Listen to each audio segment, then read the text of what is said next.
Tudták, hogy a Z-generáció egyik legnagyobb kihívása ma az, hogy elnyomják őket? Igen, bizony, ez így van. Sziasztok, ez itt a Libs of TikTok Hungary, én Dezse Zelenka Dóri vagyok, beszélgető partnerem pedig ismét Bálint Botond. Üdvözlöm a kedves hallgatókat, nézőket! Hát rábukkantam egy rövidke kis részletre. Steiner Kristóf újra kamerák előtt áll, és azt gondolja, hogy neki mindenképpen podcasteket kell készíteni. És hát az egyik podcast részének az egyik részletét küldtem át neked még a múltkor, hogy te jó ég. Szóval arról szól ez a részlet, szerintem gyorsan nézzük meg, és akkor ki is beszéljük. Mi a legnagyobb fájdalma a generációdnak? Húha, nagyon filozófikus kérdésre állítottál. Vagy ha nem az, hogy fájdalom, akkor mi az, ami tényleg felidegesíti őket, ami tolerálhatatlannak tartanak, amin változtatni akarnak, és ami miatt én úgy gondolom egyébként, hogy azért ez a generáció igenis képes lesz egy változást hozni. Hát, szerintem az elnyomás. Szóval nagy nehezen kiszedi ebből az egyébként szintén homoszexuális fiatal, azt hiszem ilyen 23-4 éves lehet az interjú alany, aki egy tiktoker, és hát, ha jól tudom, több mint 500 000 követik őt a különböző csatornákon, tehát azért elég ismert, főleg a fiatal generációk körében. Én is találkozom vele néha a TikTokon, ilyen felöltözős videókat csinál, sminkelős videókat, meg randi sztoriairól mesél nagyon nyíltan a követőinek. Szóval egyébként tök érdekes ebben a kis részletben, hogy szerintem nem igazán tud ő sem válaszolni a Steiner Kristófnak a kérdésére, mert szerintem hirtelen érintette őt, hogy most erre nekem tényleg tudnom kéne a választ, mert valójában nekem nincsen kihívásom az életben, de azért valamit mondok, ami szerintem a Steiner Kristóf szerint is jó. És hát erre mondta ugye azt, hogy hát az elnyomás ellen kell harcolniuk, és az elnyomás az, ami jellemzi az Z-generációsok életét így 2025-ben, én pedig ülök a telefonom előtt, és gondolkozom, hogy vajon egyáltalán a fogalommal tisztában van ez a fiatal, hogy mit jelent az, hogy elnyomás, vagy tényleg annyira értelmét vesztették már ezek a szavak, ahogyan beszéltünk még a múltkor, a diktatúra, autokrácia, akkor az elnyomás, a szabadság. Tényleg egy új szótárat kéne kitalálnunk, és az lenne a megoldás, hogy akkor új értelmet keresünk a szavaknak, mert hogy olyan szinten eltorzultak már ezek a szavakkal együtt a gondolatok, hogy csak pislogok, hogy ez a fiatal gyerek, aki egyébként megkeresi a lehető összes pénzt a közösségi médiából csak azért, mert ő homoszexuális és fiatal, ezért ebből él, tehát ebből keresi a kenyerét. És jól néz ki. Hát már akinek igen, jól néz ki. Tehát azt gondolja magáról, hogy ő el van nyomva. Nem tudom, abban az értelemben nem vagyok biztos, hogy nyilván most belehallgattam a beszélgetés egyéb részeibe is. Nem tudom, hogy a kontextust jól értelmeztük-e, érdemes így is értelmezni természetesen, ahogy te mondtad, de abban az értelemben is, hogy ez egy egzisztenciális szorongás abban a tekintetben, hogy másokat elnyomnak. Tehát van egy nagyon-nagyon kellemes tapasztalatom, már olyan szakmai értelemben rendkívül tanulságos tapasztalatom, hogy a 90-es évek legelején mindenféle ilyen mentálhigedés meg egyéb képzésekre jártam, mert az egyik szakmám az tulajdonképpen az, és akkor ennek a része volt, hogy mindenféle ilyen csoporttechnikákat, meg egyebeket tanultunk, és mentálhigiénés szakemberekkel, pszichiáterekkel, orvosokkal voltunk egy csoportban, és akkor tört ki a délszláv háború, és ugye Pécsen, ahol ez zajlott, oda lehetett hallani a robbanásokat, meg a háborúnak a zajait, tehát ez nagyon közel volt, és az ottani egyetemi tömbnek a tetején volt a foglalkozás, tehát még ha este talán még a torkolatüzeket is lehetett eszék környékén látni, amikor este ott, ez késő este volt. És akkor az egyik kollega mondta azt, igen önreflexíven, és az emberi pszichéről rengeteg mindent elárulva, hogy kérte a csoportot, hogy reflektáljunk ugye az aktuális helyzetre. Ugye a mi életünkben ez volt az első háború a könyökünkben, tehát ez nem volt akkor az, hogy megszakadt. A könyökünknél szó szerint mellettünk, tehát tőlünk néhány kilométerre. és az egyik pszichiáter mondta azt nagyon komolyan egyszerre, és nagyon, nem félig komolyan és félig viccesen, hanem egyszerre nagyon komolyan, és egyszerre önreflexíven, ironikusan, hogy ha akarná, akkor ez a háborús helyzet iszonyúan stresszelhetné. És erre az volt a mondás, ennek az volt a mélyebb tartalma, hogy ez egy döntés, hogy átengedem magamat annak a hisztériának, vagy pedig uralom, és nem veszek róla a tudomást, mert hát végül is nem ért oda a front. Tehát lehet mondani, hogy az volt a jó döntés, hogy nem vettünk róla a tudomást, éltük tovább az életünket, és emlékszem rá, hogy nem vettünk róla a tudomást, hogy tőlünk néhány kilométerre gránátok tépnek szét embereket. Na és tulajdonképpen nekem akkor esett le, hogy létezik olyan szorongás, már ilyen empatikus szinten akkor esetleg, mert ezt a tankönyvben eddig is benne van, hogy olyan dologról szorongsz, aminek aztán tényleg semmi alapja nincs, mert ugye ez egy bonyolult történet, hogy indok nélküli félelem ugye a szorongásra. Ezt mondják, de hogy a háború az egy ilyen jó dolog, hogy tulajdonképpen van háború, akkor attól lehet egy jót szorongani, és akkor nem kell megneveznem, hogy valójában a tudatalattimban mit nyomok el. És ez, amikor ez az fiatal srác azt mondja, hogy elnyomás, akkor tulajdonképpen azt csinálja, hogy a világ minden baját magára veszi. Tehát nem csak azért mondja, hogy az elnyomás a legnagyobb probléma, mert ő maga úgy érzi, hogy el van nyomva. Nem tudom, ezt a mélyebb pszichológiai elemzést igényelne, ezt így nyilván láthatatlanban, meg homályból az ember ilyet nem tesz meg.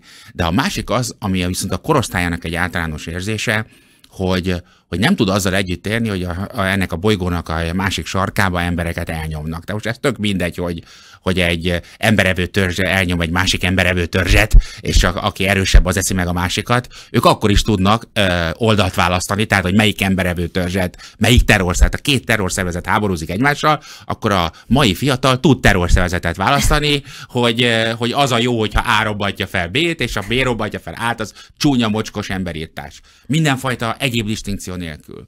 És ez nem csak a világ leegyszerűsítése, hanem ez az emberi léleknek is egy végtelen leegyszerűsítése. És amikor ezt így megnézzük, akkor megérthetjük azt, hogy egy olyan korosztálynak a felnevelődésében, létrejöttében vettünk részt, akinek ha nem volt szerencséje, tehát nem voltak normálisak a szülei, nem volt néhány olyan barátja, akivel valóban meg tudta beszélni az érzéseit, hogy mi tetszik, mi nem, hogy reagálunk erre, nem volt képe arról, hogy mit jelent felnőni, tehát hogy egyre felelősségteljesebb felnőtté válni, hogy a szüleinktől átveszük a felelősséget magunk felett, és 23-20 éves korunkban már teljesen felelősek vagyunk magunkért. Én a gyerekvédelemben megtapasztaltam, hogy 8-10 éves gyerekek is képesek egyébként arra, hogy egészséges személyiséget építsenek maguknak. Persze szerencse kell hozzá, születni kell hozzá, de végül is emögött mindig ott van a döntés, hogy felismerem, hogy milyen a normalitás, milyennek kellene lennem, és megpróbálok ehhez alkalmazkodni. És amikor valaki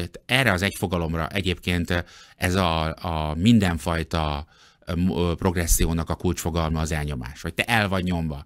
Ugye manapság pszichiátriai diagnózisokat alapoznak arra, hogy el vagy nyomva, és ezért vannak ilyen mindenféle tüneteid. Ugye ez tényleg a legvulgárisabb dolog, amit el lehet képzelni. Ugye gyakorlatilag egyrészt majd erről beszéljünk ma végén, hogy milyen munka elnyomni valakit. Tehát, hogy ahhoz általában egy főállású pszichopata kell az ember mellé, hogy elnyomja. Tehát az igazi elnyomáshoz, ahhoz vagy kell egy ávós szervezet, akinek mindig van, 8 órában van egy ember, aki az a munkája, hogy téged elnyomjon, vagy valami egész... Először megfigyeljenek, hogy igen, elnyomhassanak. Hogy rendesen elnyomás, az, hogy csak úgy összevernek és beraktak egy cellába, az nagyon... Az nem elnyomás, az verés. Az nem szórakoztatja őket eléggé, tehát ez az elnyomás dolog, ez ennél sokkal bonyolultabb. Igen, érdekes, hogy mi meg is tudjuk definiálni, hogy mi az elnyomás. Tehát az elnyomás az nem csak arról van szó, hogy bántanak téged, hanem az egy hosszú folyamat, amíg nem hagynak téged kibontakozni, nem hagynak téged érvényesülni, nem hagyják, hogy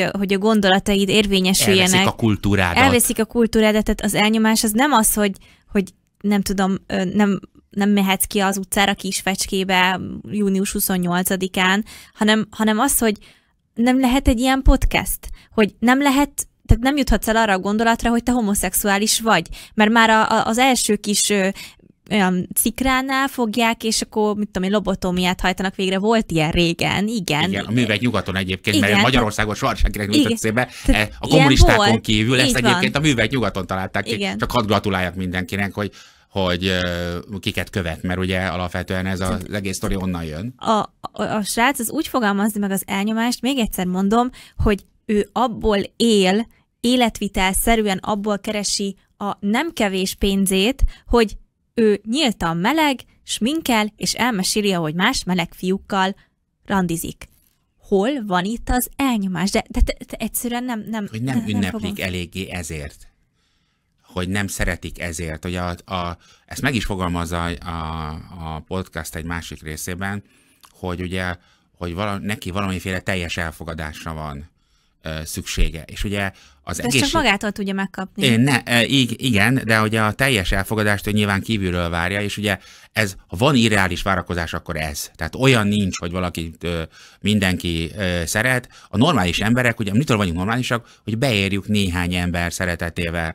Egy barátom mondta azt, mikor még nagyon fiatal voltam, ő nálam idősebb, hogy talán ha 2-3 fontos ember van az ember életében, nem több, azokat észre kell venni, és meg kell becsülni. Attól vagy normális, hogy megtalálod azt a 2-3 embert, akinek fontos vagy, és aki neked fontos. És láthatólag ugye ez, amikor ezt behelyettesítjük 8,2 milliárd emberrel, hogy ennyire kellene elfogadni, ez nyilván a legtotálisabban irreális várakozás, főleg akkor, ha mondjuk valaki olyan szexuális viselkedést választ, érvehetnénk mellette, hogy ez miért van így, miért használom ezt a kifejezést, ami eleve elzárja a fajunk felétől bizonyos értelemben. Ripacskodik? Vagy hogy... Igen. Tehát, hogy ugye a szexualitásnak inkább összekötnie kellene az embereket, nem kizárnia innen vagy onnan. Nagyon fura történet ez. Kanyarodjunk vissza, tehát még egy kicsit a pszichológiai értelembe vett elnyomáshoz. Tehát az egyszerűsödés, a lélek egyszerűsödése az, amikor egy fogalommal akarják leírni azt a végtelen számú dolgot, ami az emberben tulajdonságként megjelenik. Tehát azért érzem magamat rosszul, ez egy univerzális mondat, teljesen leírja az ő személyiséget, mert elnyomnak. Ugye sok évvel ezelőtt trénerként dolgoztam, és volt egy kedvenc feladatom, amikor összeszedettem a csoporttagokkal azt, hogy hány jó tulajdonságot tudnak felsorolni.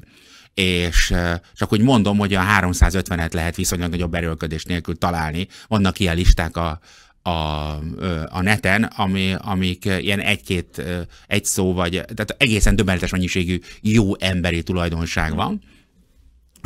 Ha kiterjesztjük a városi környezetről a paraszti környezetre is, meg egy kicsit kulturálisan, akkor egészen döbbenetesen sok jót tudunk magunkról mondani, miközben az emberek általában a nagyon-nagyon-nagyon jókedvű emberek 3 jó tulajdonságot tudnak magukról mondani, az 5 az szinte mindenkin, a narcisztikus pszichopatákon kívül mindenki kifog, ha már 5-öt kell Péter mondani. biztos, hogy mind a 350-et tudná. Igen, valószínűleg.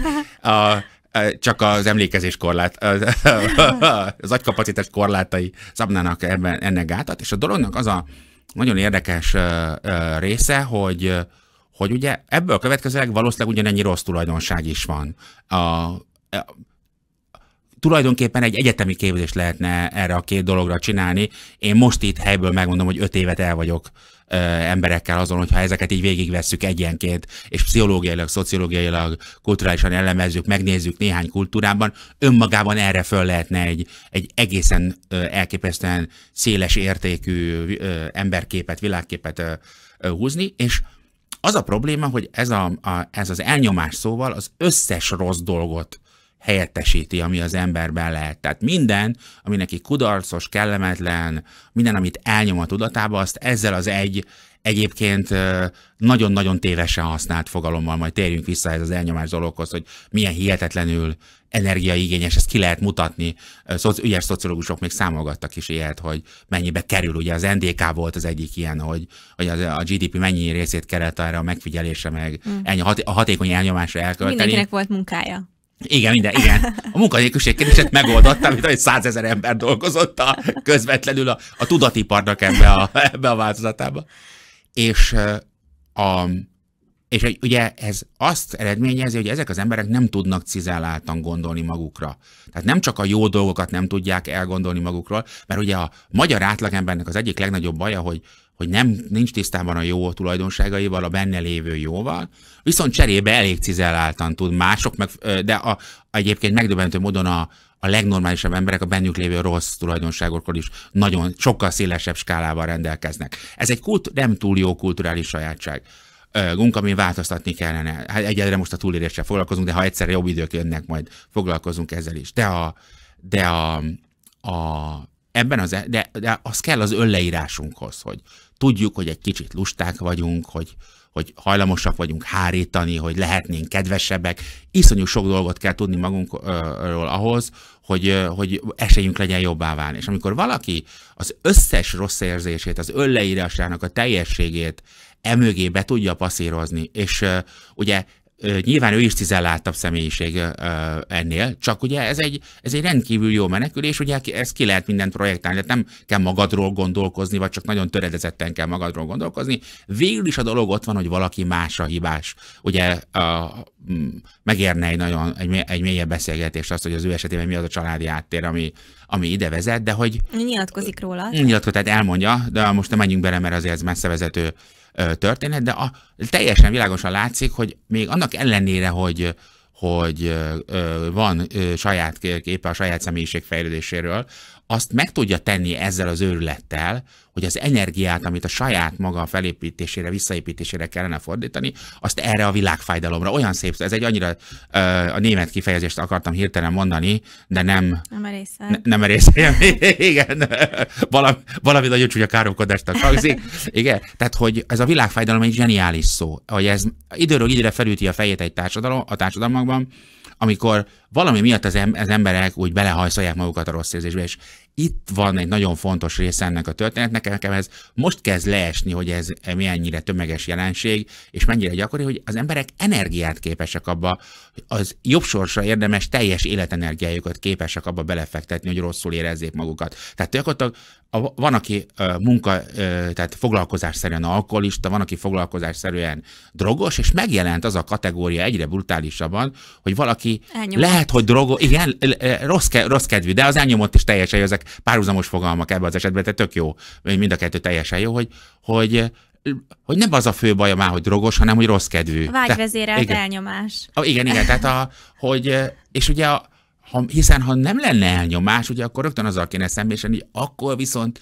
miért vagyok ilyen pocsékul? Igen. És ugye erre a kérdésre az a válasz, hogy hát lusta disznó, vagy nem gondolkozol, nem használod az agyadat. Vagy nem ott vagy az életben, ahol valójában lenned kell. Szóval igen. Azért egy idő után valószínűleg, és én ebben biztos vagyok, csak el kell jönni ennek az időnek, azok az emberek, akiknek az a foglalkozása, hogy egy telefon előtt beszélgetnek, elvileg több százezer emberrel, de mégiscsak a telefonoddal, tehát gyakorlatilag magaddal beszélgetsz, az egy idő után nagyon rosszat fog tenni az ember, mind a szociális szorongásának, mind a társas kapcsolatainak, mind a való világhoz való hozzáállásuknak. Igen, ez a nagyon fontos dolgot mondtál, azt mondtad, hogy ez a foglalkozása.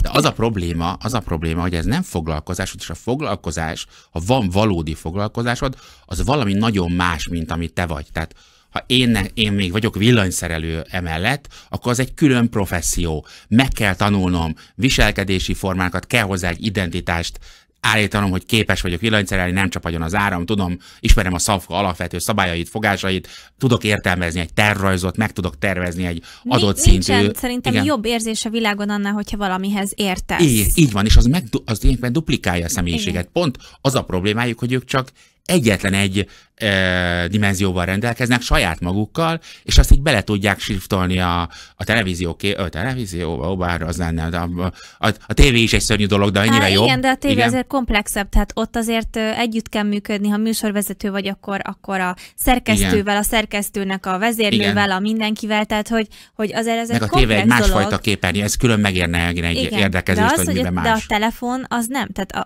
ott te vagy minden egyedül. Ott nagyon jó kifejező, hogy be vagy szippantva. Tehát tulajdonképpen azt jelenti, hogy egydimenziósá tesz, gyakorlatilag a képernyő síkjába ebben az értelemben, ezt mint már használtuk volna ezt a metaforát, tesz egydimenziósá, és ugye ez a legborzasztóbb, hogy ez, ami a legkevesebb értelmezési lehetőséget adja az ember számára, és azért olyan nyomorultak ezek az emberek, mert semmit nem tanulnak meg ezen kívül. És miután mindenki ez akar lenni, és normális emberektől hallom, normális fiataloktól, hogy videós tartalmat akarnak gyártani, minek? Tehát az, hogy az egy társadalom szerintetek, hogy egymás videós tartalmait nézegetjük. Hát, tehát, hogy ez ha nem lesz senki, aki mondjuk az internetkábeleket beköti, akkor nézegetheted, igen. mert Tehát akkor nem lesz. Ez egy nagyon érdekes disztópia egyébként, hogy megjátszoljuk az utolsó internetszerelőt, vagy az utolsó villanyszerelőt, és akkor hogy lekapcsolódik a rendszerben, és mindenki influencer, érted? Igen, és ott ülnek az atomerőműnek a vezérlőjében, a lemerült telefonnal. Itt van egy atomerőmű, és akkor itt kell beindítani, de azt nem tudom már. Nem tudom, tehát, hogy igen, hogy itt indítanánk be az áramot, ha tudnánk, hogy hogyan kell. És ugye, és most itt ezt elvicceljük, de emögött valami döbbenetes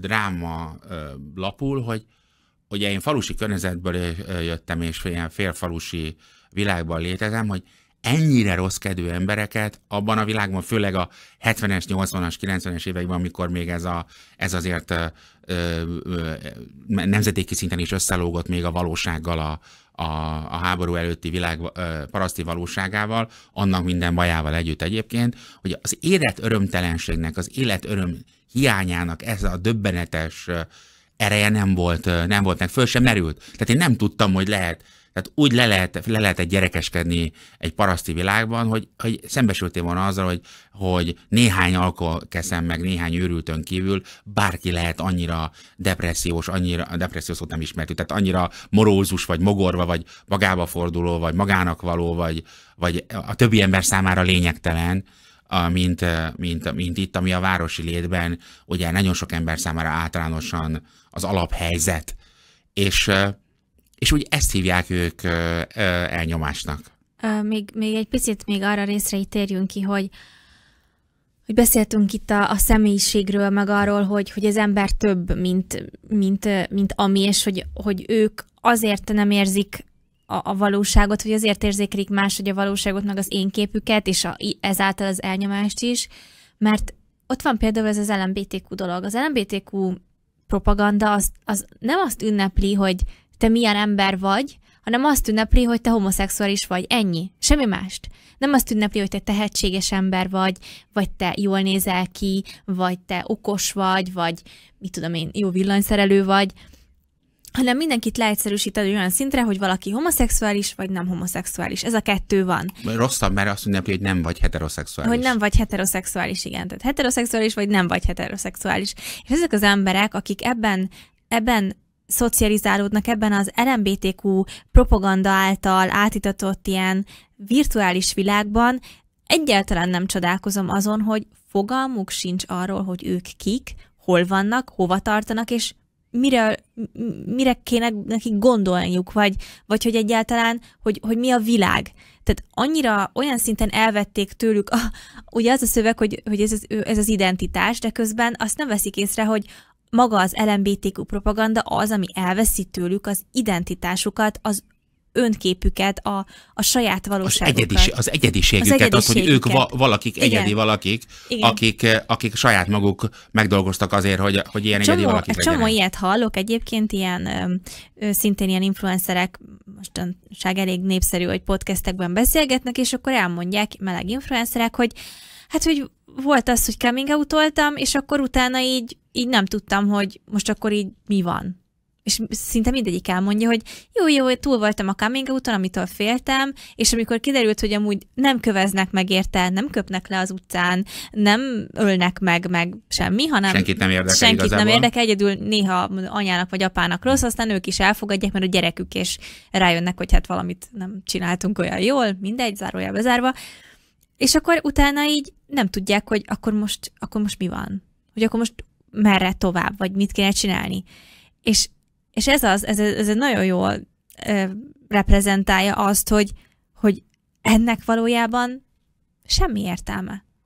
Tehát ez valójában nem is kéne, hogy a világhoz tartozzon, hiszen az, hogyha mondjuk rájössz, hogy mit tudom én, jó vagy az írásban, akkor utána tanulsz, elhelyezkedsz újságíróként, mit tudom én, gyakorolsz, feljebb mész a ranglétrán, karriert építesz, és csak ezek mondjuk az ilyen tehetséges dolgok. Vagy csak arra koncentrálsz, hogy a hétvégén jól érezd magad. Vagy tehát csak, igen, vagy csak szerzel barátokat, és akkor arra koncentrálsz, hogy akkor építsük azt a barátságot, vagy a párkapcsolatot, és akkor menjünk előre, csináljunk, haladjuk. Ez az élet. Az, hogy én LMBTQ vagyok, vagy nem vagyok LMBTQ, az olyan szinten nem tesz semmit hozzá az élethez, és annyira nem viszi előre ezeket az életeket, hogy nem csodálom, hogy teljes mértékben fogalomzavarban és gondolatzavarban vannak ezek az emberek. Olyan szintű világtalanság van, és ezeknek a jó részük szavazó. Tehát, hogy el fog menni 4 évente, és le fog szavazni, és olyan emberek szavaznak, mint a EFOT-on is láttam, interjúztattak egy fiatalt, hogy ő szimpatikus neki Orbán Viktor, vagy Magyar Péter, nyilván Magyar Pétert mondta, és akkor megkérdezték tőle, hogy mivel nem vagy elégedett. És akkor elkezdtem mondani, hogy hát amúgy elég jó, meg én szerencsés vagyok, meg nekem így nincsen bajom semmivel, mert hogy én jól élek, meg minden oké, és akkor így kérdezték tőle, hogy akkor mi a baj? Akkor mi a probléma? Tehát annyira nincsenek tisztában ezek az emberek a világgal, hogy ezeknek az embereknek a generációba tartozni úgy, hogy tisztában vagy a világgal, esküszöm egy ilyen fájdalmas döfés kb. Ezt nagyon megértem. Ugye az emberek nagy részének nyilván nem dolga az, hogy elgondolkozzon az élet nagy kérdésein abban a tekintetben, hogy nem kell metafizikát tenni minden mögé, hanem van egyfajta biológiai készítés, ahogy élni kell, és ezt nagyjából keretrendszerként el kell fogadni. Az a borzasztó, amikor az az ajánlat, hogy a keretrendszert teljesen engedd el, minden tekintetben engedd el, és elvileg adnak neked egy keretrendszert, és kiderül, hogy az új keretrendszer semmiféle igényedet nem elégíti ki, semmit nem tudsz benne csinálni, pusztán csak azt kéne ünnepelni, hogy azonnantól kezdve a te keretrendszered, ezeket hívják általában ideológiáknak. Egyébként így ebben az összefüggésben aznál rombolóbb nincs, mert ugye a természetest mesterségessel cseréli tulajdonképpen. Vegyük észre, hogy az egész minden tekintetében mesterséges. Csinált az emberiség már ilyet, tehát a vallások sokszor tudnak iszonyatosan mesterségessé fajulni, hogy felzabálják a való életnek a szabályait, ugye a reformációnak a szigorú formái, a nagyon zárt szekták, azok mind ugyanezt csinálják. Ugye ez azért új egyébként, ezt ugye az egész, a mi kettőnk története, ilyen értelemben műsorkészítési története mindig erről szól, hogy a technológia tette lehetővé először azt, hogy azok a kvázi vallási őrültek, akik egy nagyon-nagyon szűk mesdjére akarják berántani a lehető legtöbb embert, azok folyamatosan jelen tudjanak lenni a potenciális áldozataik életébe. Egy hittérítőnek, egy őrült szektavezérnek oda kellett menni, és nagyon sok órát kellett hűíteni az embereket, hogy a maga kis csapatát összerántsa. Most gyakorlatilag ilyen megteremti a technológia maga hittérítőit, egyébként influencernek hívjuk őket, hogy el lehet rajta gondolkozni, hogy 200 év múlva marad ebből az egész